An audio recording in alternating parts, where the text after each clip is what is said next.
even though you don't do formal introduction, I at least formally thank you for the invitation. So it's actually a great pleasure to speak with you here in this seminar.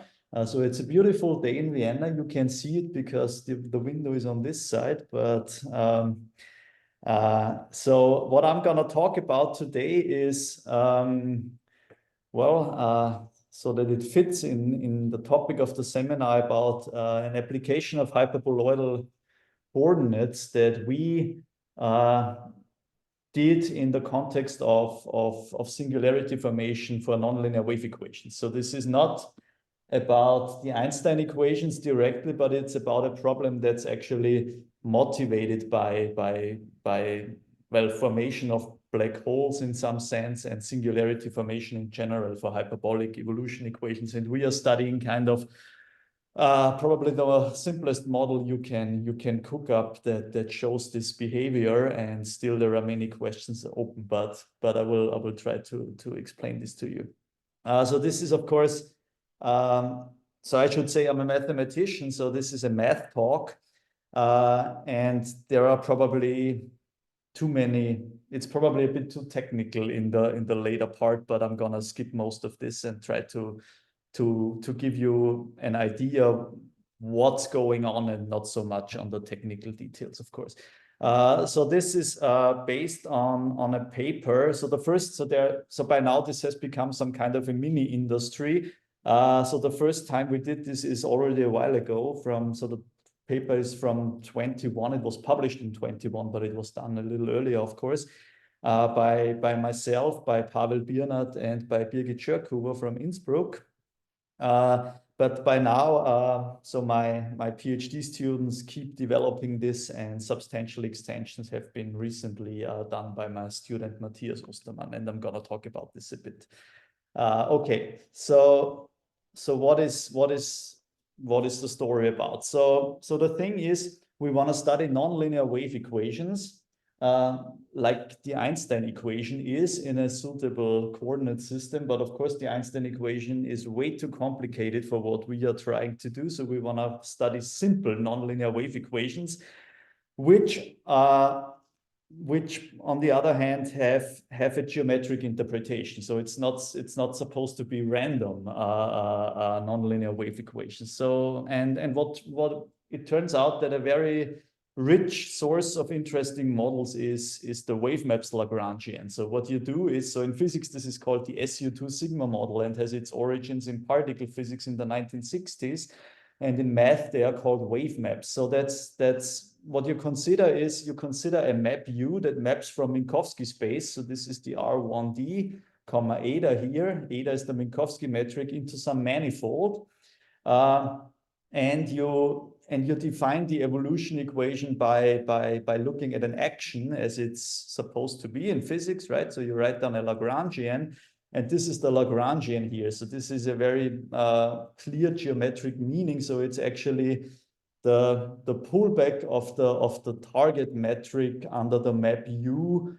and taking the trace of this thing. And I wrote it down in the usual index notation. So this is the action we consider. And we actually look at a very special case. So this is still way too complicated in this generality. So we fix a manifold, in our case, the S3.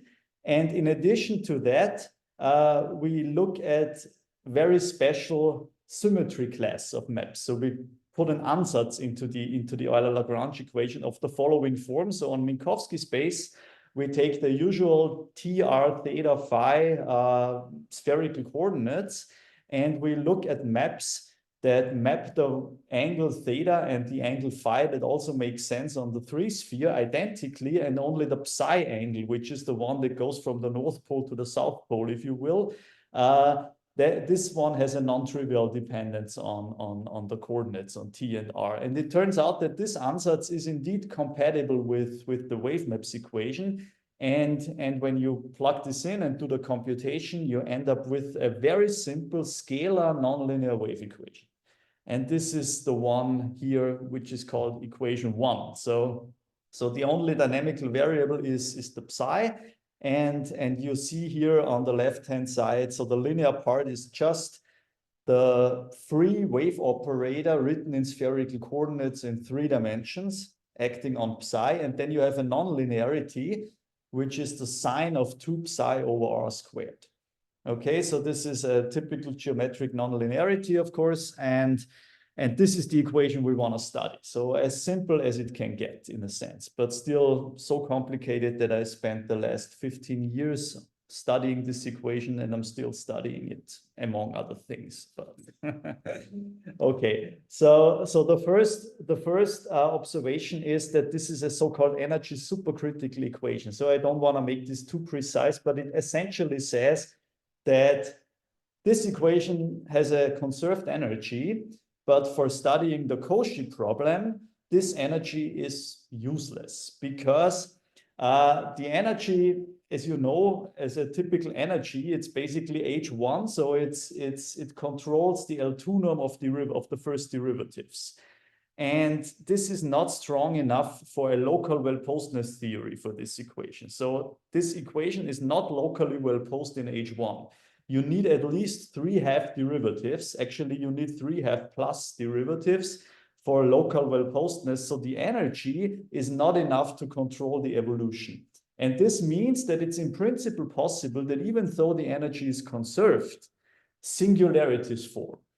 Okay, so you start with smooth initial data. Of course, the energy is conserved, very nice and fine, but still the evolution develops a singularity and stops at some finite time and stops at some point. And this is actually exactly what happens, as it turned out, because people found an explicit self-similar solution to this equation, which is 2 times the arctangent r over capital T minus t. And the capital T is just a parameter. You can put 1 here if you want. So if you start the evolution at t equals 0, this is a perfectly smooth function, no problem with that. But obviously, its derivative blows up when little t approaches capital T. Okay, so when you differentiate this with respect to r, you get a 1 over capital T minus t out. And this leads to a blow up of the, so this is actually a solution. This I will show you a picture afterwards. So this has some profile, and this profile shrinks, all right, and develops a singularity. And this makes this equation extremely interesting for 2 reasons. So first of all, this is one of the few cases where you have an explicit self-similar solution. So this is in closed form, right? It's just the arctangent, so very nice. And it turns out there are many more of these solutions. There are many more self-similar solutions, which was proved by Piotr Bison in 2000, but all the other ones are not known explicitly. So they can be proven to exist abstractly, but they cannot be given in closed form. Okay, and what's even more exciting is that there's a conjecture based on many numerical studies by Piotr Bison and his group, namely that this particular self-similar solution is the generic blow-up.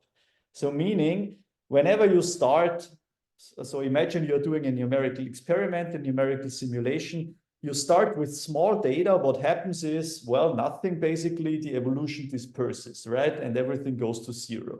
But at some point, when you make your data larger and larger and larger, at some point you will start developing a singularity. And it turns out that the profile near the blow-up, near the singularity of the solution is completely independent of the data. It's always this arctangent thing.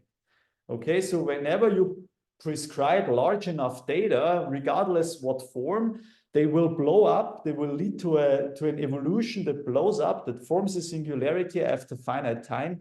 And near the blow up, the solution looks precisely like this 2 arctangent profile. So this is the generic blow up profile.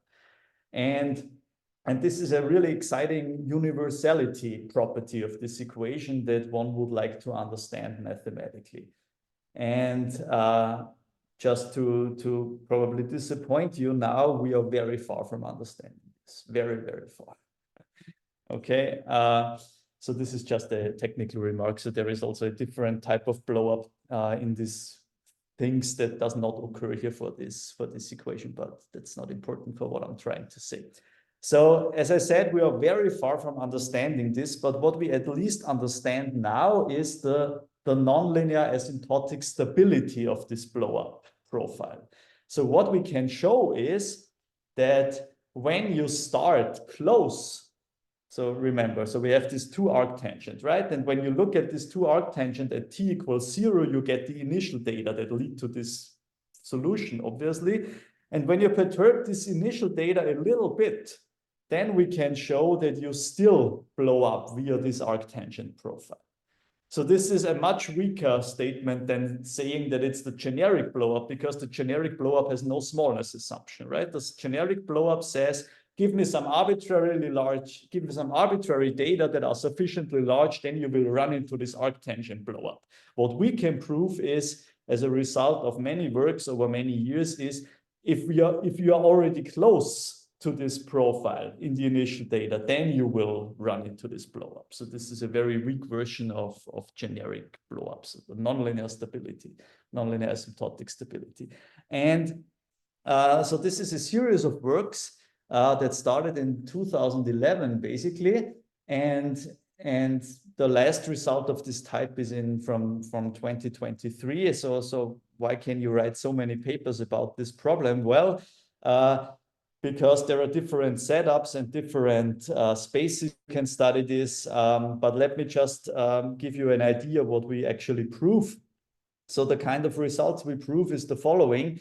So we take this Cauchy problem. So this equation that I wrote down in the beginning, this wave maps equation, with initial data, psi1 at 0, and the psi1 is the blow-up solution with blow-up time 1. And you perturb it with a little f, and you perturb the time derivative with a little g, okay? And if these perturbations are small enough, so this is this condition here, this is some suitable Sobolev spaces, let me not go into this. So you measure the smallness somehow of this f and g, and then it turns out that you can find a capital T close to 1, such that you approach, or the evolution approaches this psi t, this arctangent blow-up. Okay, so why do you get a new capital T, a new blow-up time now? Well, I mean, if you perturb the evolution, you will also change the blow-up time. Okay, so this is why you don't blow up at 1, but you blow up at some capital T, which is close to 1. So this is what we can prove as a result of many works. And okay, so this is just a technical remark concerning these Sobolev norms. Let me skip this probably. So what the important question is now, or what remains as an important question is it possible to continue the solution beyond the blow? So this is a question that's motivated by at least two things. So first of all, in geometric analysis, there is a question, yes? So yeah, can I quickly, just before you move forward, when Sure. you were proving this thing, so if I understood correctly, your initial assumption is that the blow up at capital T equals 1, and then you find that there is another T where the blow up comes by this small perturbation, right? Yeah. This is what, is it possible to know if this capital T is bigger or smaller than 1? If it's going to happen, if the blow up happens before or after the previous blow up? This depends on the special form of f and g. I see. So you can have both. Okay. It's not predictable in a sense. Yeah. Thank you. Okay, thank you. Further question, please just interrupt me whenever you have any. I have a question. So I guess you have global existence for small solutions. Yes. Do you have critical sets in this, like something between blow up and global existence?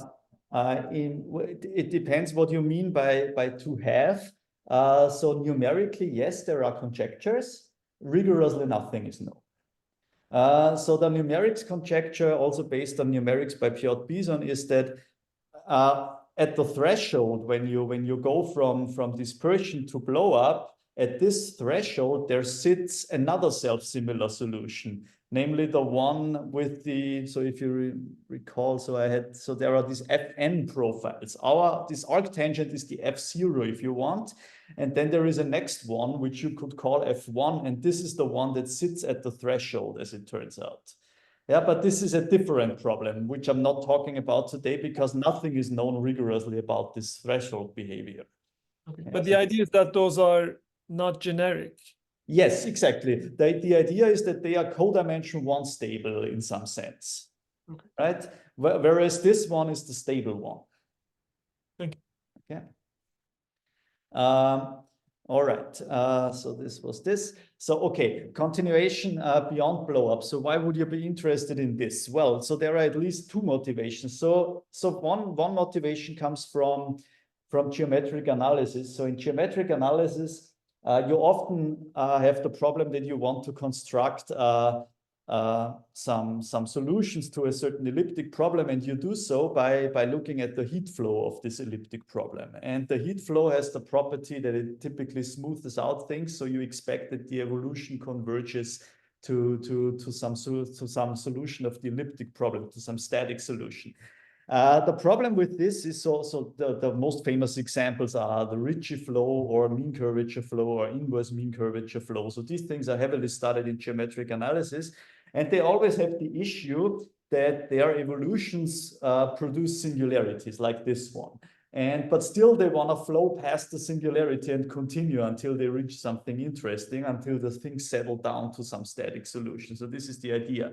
And in geometric analysis, in parabolic problems, it turns out that you can very often do these things. So actually, in the proof of the Poincaré conjecture by Perelman, this was one of the main issues to find out how to continue past the singularity. And in hyperbolic equations, on the other hand, nothing like this is known. But it would be extremely interesting and important because when you think of GR, when you form a black hole dynamically, this is precisely a singularity formation, right? You form a black hole, a singularity occurs, and then the question is, how do you continue past that? Which you would like to do because you want to construct the whole space-time probably, yeah? So this is a toy model of these kinds of problems. And so what we did now is the first. So first of all, the question is, what do you mean by continuation? So how can you, I mean, if you have a very severe singularity and everything breaks down, right, then there is of course no hope to really continue. But it turns out that this singularity we have here is a very weak one in a sense. And I will try to explain what I mean by this. So to come up with a possible with a continuation for this particular blow-up solution, what you do is the following, or one possibility is to realize that this 2 arctangent actually has a very simple geometric interpretation, because this is actually the argument of capital T minus T plus IR. Okay, so this is just a certain angle in the complex plane. And there is a very nice expression. So as you know, of course, from your complex analysis, the argument function is kind of an annoying thing because it's always defined by these case distinctions, right? So it always depends in which sector you are and stuff. So it's a complicated function, but it turns out there is a very compact expression that works in most of the cases. You still need some case distinctions, but much less than usually. And this is the one I wrote down here. So the argument, so this is the principal branch of the argument function of a complex variable z is given by 2 times arctangent of the imaginary part of z over the real part plus the absolute value squared. Okay, and this works most of the time unless the real part turns out to be the negative of the absolute value. So only on the negative real axis you have an issue here. But apart from that, things work out nicely.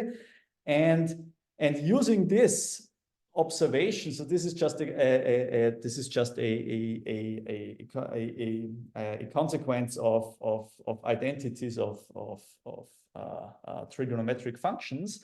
And if you translate this into our case, then you realize that that you can actually extend, or you can write down, let's put it this way, you can write down the blow-up solution in a different form. And it's the 4 times the arctangent of r over t minus t plus the square root of capital T minus t squared plus r squared, right? So this is the same thing by analytic continuation. It's the same thing when little t is smaller than capital T. But unlike the previous form, unlike the form up here, it's also defined, at least in some domain, where little t is larger than capital T, or little t is equal to capital T, right? Because the denominator does not necessarily vanish when little t is equal to capital T, namely, it doesn't vanish when r is greater than 0. Okay, and you are good. So this is a continuation beyond the blow-up. And this function has actually only one problem. This is precisely at the space-time event r equals 0 and little t equals capital T. This is the only thing where a blow-up occurs. And in all other parts of Minkowski space, this is a well-defined smooth function. Okay, so this simple observation suggests that there might be a possibility to continue the evolution. I mean, we've already continued this particular solution, but we have continued in somewhat arbitrary way. I mean, not completely arbitrary. We have analytically continued it, in fact. But in terms of the Cauchy problem, it's not clear what this means, right? Because it's not clear if this is the solution of any meaningful Cauchy problem. Yeah, but it's a starting point, and what we would like to understand. So first of all, so this is a discussion of the solution. So there is another interesting thing that happens. So if you look at this original, or if you look at the solution before the blow-up, so if little t is smaller than capital T, and you look at it at the origin, at r equals 0, it's 0, but after the blow-up, it's actually 2 pi. Okay, so this thing jumps. But it doesn't really jump in a geometric sense, because 0 and 2 pi is the same thing in the geometric picture. If you look back at the wavemaps equation, what this psi actually means, it's the angle from the North Pole to the South Pole. And if you just go on, yeah, so you end up at the North Pole again. So, but still, this is an interesting thing, because this shows you what math can do in a sense, because as long as the solution does not form a singularity, of course, everything is continuous and the boundary condition just has to stay like it is. But blowing up gives the mathematics or the evolution the possibility to change the boundary condition even, and this is what happens here. So that's an interesting observation. And here is some snapshots of the evolution. So if you look at this picture here on the left-hand side, and you look at so times that are far away from the blow-up, this is this orange line here, and then you approach the blow-up, right? So this thing shrinks, and becomes steeper and steeper and steeper at the origin, and then it blows up at one space-time point, and it jumps to this blue curve on the right-hand side here, and then it settles down. Okay, so this is this is just the plot of this. This is no numerical evolution whatsoever. This is just the plot of this arctangent function for different values of t. Okay, nothing else. But now you would of course expect that if you start with a perturbed version of this function, can you see something similar? So this is the question now. Okay. And yes, Anna, you have a question. Can you provide some intuition of what do you mean by the boundary condition changes when you continue? No, I mean I'm just saying what this formula tells you, nothing else. So this psi here is a solution of this PDE in question that we look at. Okay, you check this just by differentiation. Okay. If you don't trust analytic continuation or stuff like that, you just plug this in and differentiate, and you realize this solves our PDE except at one single space-time point, except at t equals capital T and r equals 0, because this is a point where this solution is not defined. Everything everywhere else, it's a solution to the PDE. Okay, so this is a solution of the PDE that changes its boundary condition instantaneously. Okay, for all little t's, so this is written up here. So for all little t's that are smaller than capital T, it is 0 at 0, just by inserting. And if the little t is greater than capital T, it's 2 pi. Yeah, so it's a solution to a PDE that instantaneously changes the boundary condition. So if you had imposed the condition, you would not get this solution. Is that what that means, or do I miss something? Well, I mean, if you impose it, then you're thinking of a numerical simulation now, I suppose. Not just numerical. I mean, if I think of boundary conditions as you impose the condition, so you select a class of solutions, right? Yes, and yes. You don't know ahead of time which class you select, but then you can figure it out. And in this case, I feel like this boundary condition will then impose that you do not get this solution because the solution itself cannot change its boundary. I'm imposing it. The wrong intuition here? Yeah, I mean, I know what you mean. I'm not sure, because the problem is you are thinking, of course, so the evolution you are thinking of stops at t equals capital T. Right. Yeah. So it's not clear what it means.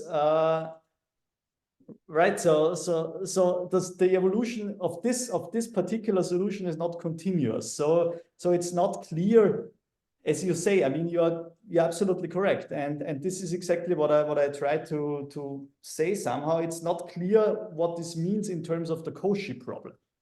Mm-hmm. Okay, so this is just an explicit solution of an explicit equation, period. Okay. Right, and now we start thinking about what it means for the Cauchy problem. Okay. One more question. So yes, could you get that solution by some symmetry arguments? Let's say you consider some symmetries, translation or inversion of S3, and then apply it to the blow-up solution to get that profile?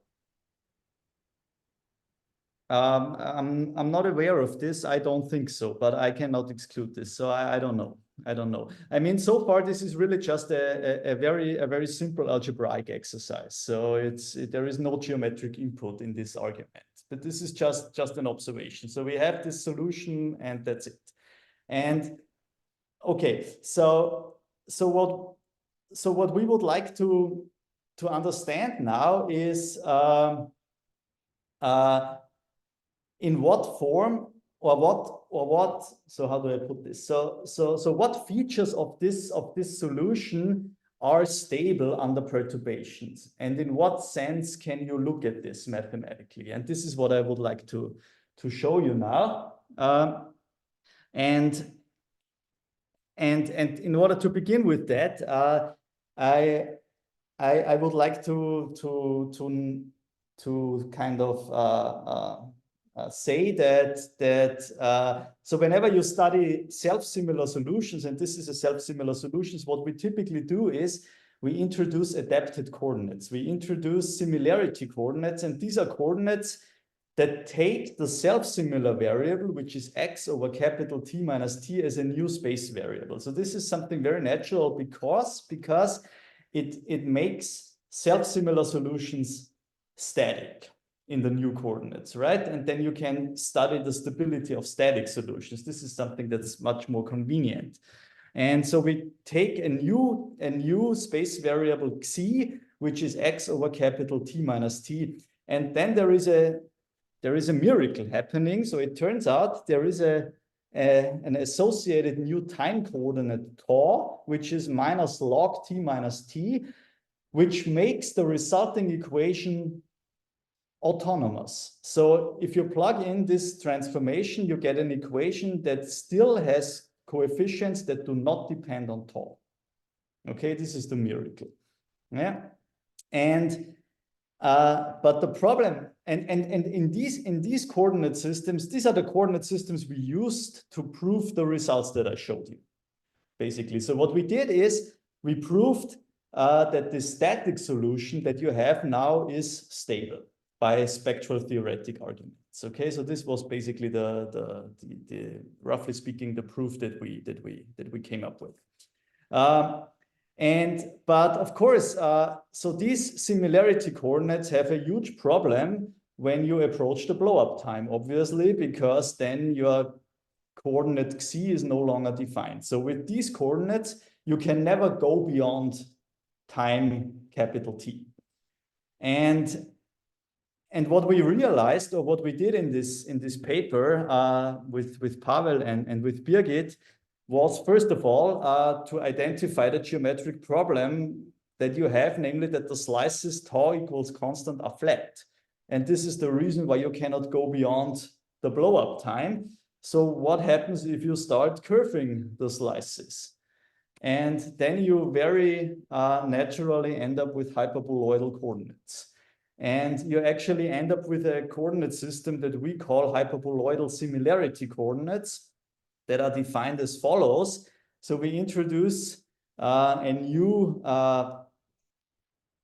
variables, new coordinates. So I give you the inverse transformation here. So the little t, the standard time coordinate t, is given by capital T plus e to the minus s times h of y, where h of I is some height function that you can, there is a huge number of choices, but you can write down a completely explicit one, which we used in the first paper, which is the square root of 2 plus absolute y squared minus 2.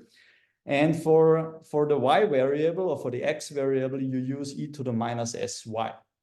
Okay, and when you picture this, and I'll show you a picture in the next slide, you realize that the new time variable is now called s, and when you look at the slices s equals constant, they are hyperboloids.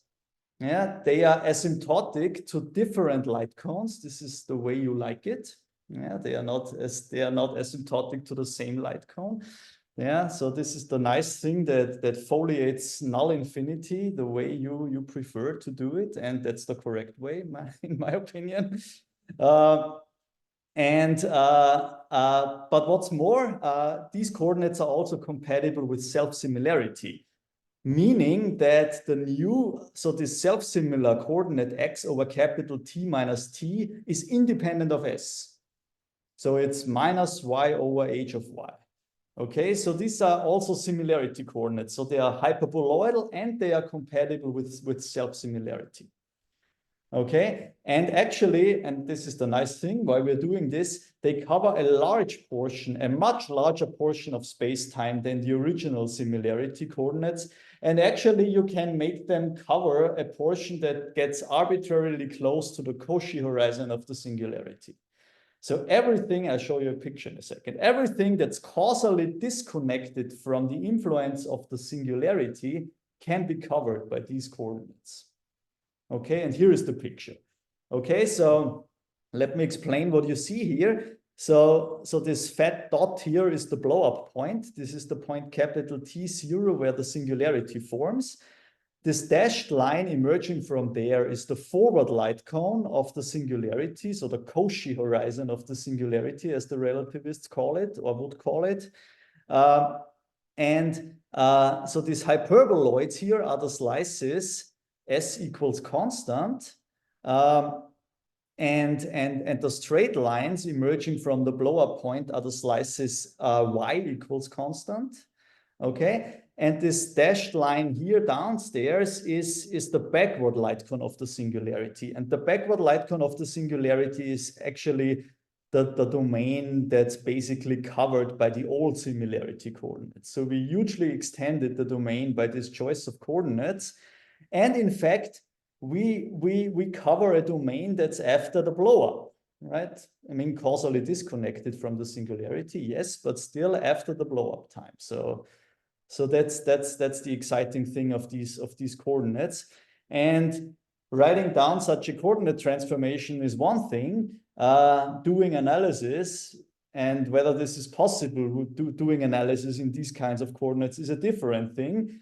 But if it weren't possible, I wouldn't be talking about it. So it turned out that indeed one can study the Cauchy evolution rigorously in these coordinates. And And for the rest of this talk, I will try to give you an idea how to do that, unless there are questions, of course. Then please interrupt me. Okay, so what we are doing now, or what we are trying to do now, is we want to look at, just to reformulate it, we want to look at this extended blow-up solution, psi star, that's defined everywhere except at the fat dot, where it's not defined, where the singularity forms, but everywhere else in space-time it's defined.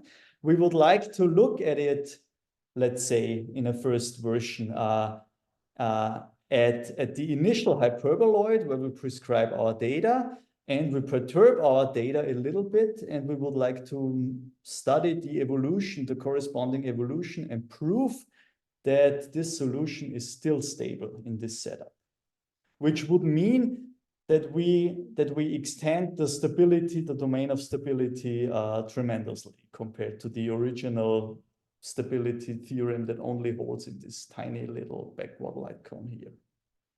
Okay.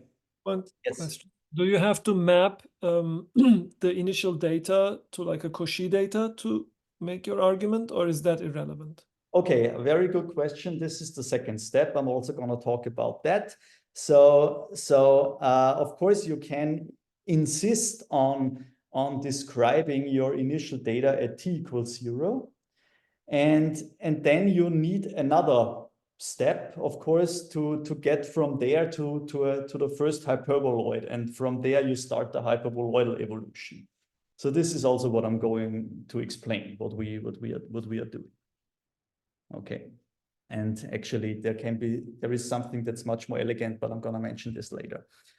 Okay, so let me give you some kind of idea how one works with these things. So when you write down the evolution equation in these coordinates, it's a nightmare. Okay, so it's a very complicated equation.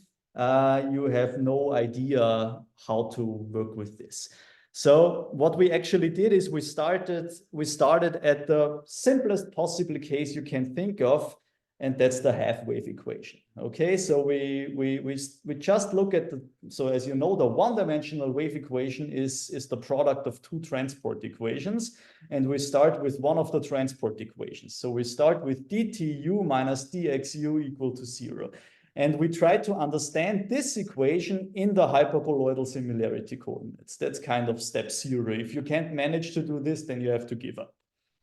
Okay, but luckily this turns out to be fairly easy, because when you write down this equation in the hyperboloidal similarity coordinates, it looks like this. So you get 1 minus h prime ds of v, where v is the solution in the new coordinates, equals minus y minus h over y dy of v.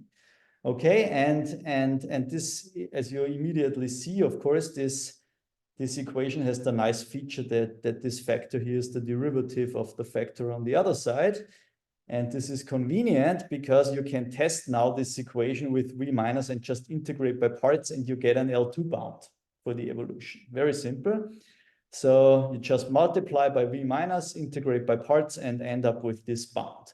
So the L2 norm of this solution is bounded by e to the s over 2 times the L2 norm of the initial data.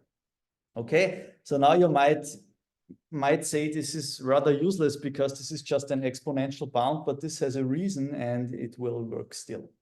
Okay, more generally, you can do the same thing, but again, this is not so important here. You can do this for higher Sobolev spaces, which will be important for technical purposes later.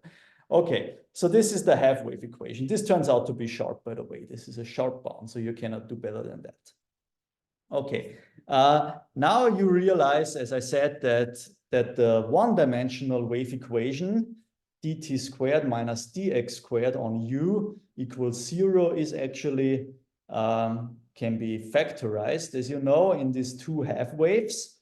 So every half wave, and the half wave is dt plus minus dx of u, satisfies a half wave equation. Okay, and when you know this, you insert into the original equation, and you express the derivatives in the new coordinates in terms of half wave. And these are these formula here. Okay, so DSV is given by a sum of two half waves with certain prefactors. And a wonderful thing happens here, which has to happen. We gain an exponentially decaying factor. This is a pure algebraic thing. Yeah, okay, so we get an e to the minus s here. And this means that for the solution of the wave equation, you actually get exponential decay. So how wonderful is that? And it's not so surprising because this is an effect of the shrinking of this coordinate system. Okay, because as you saw from the picture, the coordinate system shrinks, and this is actually analytically expressed by this bound. So you look at the evolution in some norm, some Sobolev space of the field V and of its time derivative, of its S derivative, and you realize this is controlled by e to the minus s over 2 of the same thing, of the same norm of the initial data. Okay, so this is a wonderful exponential decay bound. This is something, this is much, much, much better than anything you get in T and X for the wave equation, right? Because for the wave equation, you don't have exponential bound, you have energy conservation, right? So this does not decay, but that's conserved, but here it decays exponentially. Wonderful, yeah? It's an effect of hyperboloidal similarity coordinates. Okay, and so just having an eye on the time, so just that I can give you, so maybe I'll skip the most technical part. So now what we actually do is we use a mathematical framework called semigroup theory. That's kind of an abstract framework to study evolution equations, and it has the advantage that it's very functional and analytic, which means that you have a lot of spectral theory tools at your disposal immediately. So we show that this equation fits into the semigroup framework, and the propagator, so the solution operator for the evolution, which I call S1 here, is actually exponentially decaying. So this is just a reformulation in this language of the bound that I just showed you. Okay, and now the question is, of course, we are not dealing with a one-dimensional equation, but we are actually dealing with a five-dimensional equation, actually a three-dimensional equation, but it turns out it's actually a five-dimensional equation in disguise for some technical reasons, which I, again, don't want to go into. So how do we get from one dimension to five dimension? Well, in radial symmetry, this is very simple because there is an intertwining identity that maps from one dimension to five dimension. So the simplest case of this intertwining identity, you know very well, I guess, because the three-dimensional wave equation in spherical symmetry, so if U satisfies the three-dimensional wave equation in spherical symmetry, then R times U satisfies the one-dimensional wave equation with the Dirichlet boundary condition. So this is something that's very well known in physics and used many, many times. And there are analogs of this to higher dimensions, but then you have to start taking into account derivatives. So you have to start differentiating things. Okay, and this is one instance of this. So we have this. So on the right-hand side here, we have this five-dimensional radial Laplacian. And it turns out when you compose this differential operator with this differential operator r squared dr plus 3r, it's the same as if you apply this r squared dr plus 3r first and then apply just the second derivative in r. So this is the operator that maps your problem from 5 dimensions to 1 dimension, in fact. Okay.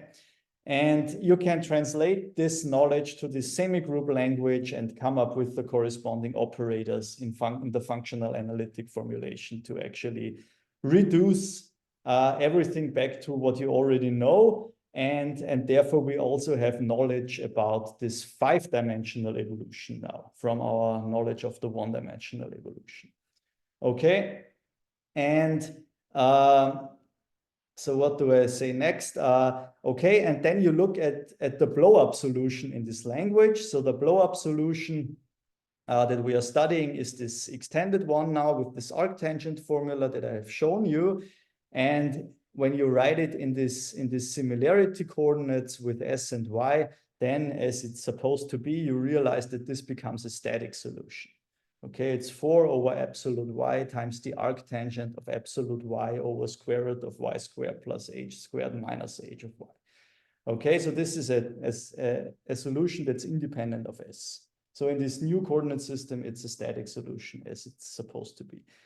And we can now study its stability by plugging in this ansatz that the evolution is of the form, so the solution V is of the form V star plus phi, and we derive an evolution equation for this perturbation phi.